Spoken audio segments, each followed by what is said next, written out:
We are also learning tonight that New York City's beloved SantaCon may actually be a total con after the FBI arrested its organizer for fraud today. You know SantaCon. We cover it like every year. All these people in Santa outfits go bar crawling through the streets of New York dressed like Santa to raise money for charity.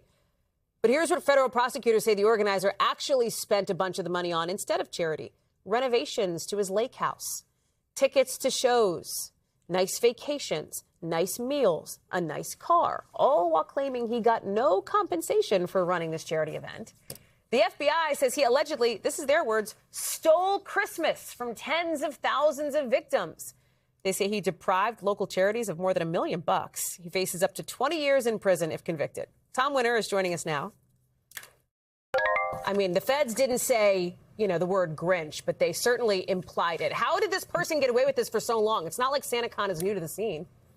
Some members in law enforcement have used the word Grinch today, Hallie. And yes, this has been going on for some time. Cracks in the SantaCon facade, if you will, of the charitable portion of this program. And you're going to continue to look at the images on screen of the event. Those started to appear approximately 2.5 years ago when a local publication here in New York, Gothamist, started to ask some questions about a couple of holding companies where this money apparently went to. And it's not an insignificant amount. We can take a look at it now. The total amount that's been raised, 2.7 in total, 2 million in ticket sales, and then as well as charitable donations that come from some of the bars that are involved in this. It is effectively a bar crawl, Hallie. What was that spent toward? Well, according to the indictment, the allegations are $124,000 toward the lease of a luxury Manhattan apartments, over $10,000 a month on average, $100,000 investment into a boutique resort in Costa Rica that was founded by a personal friend, a $3,000 birthday dinner at a Michelin-starred restaurant in New York City, and then that lake house you referenced, $365,000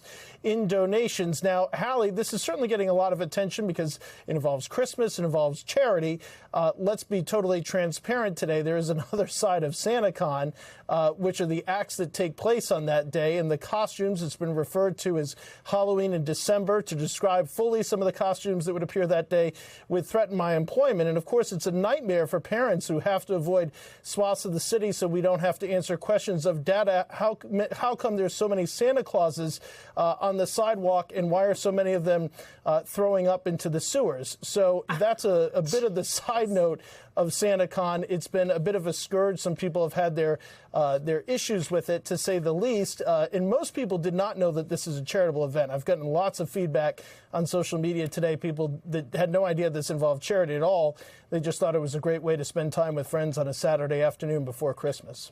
We thank you for watching. And remember, stay updated on breaking news and top stories on the NBC News app, or watch live on our YouTube channel.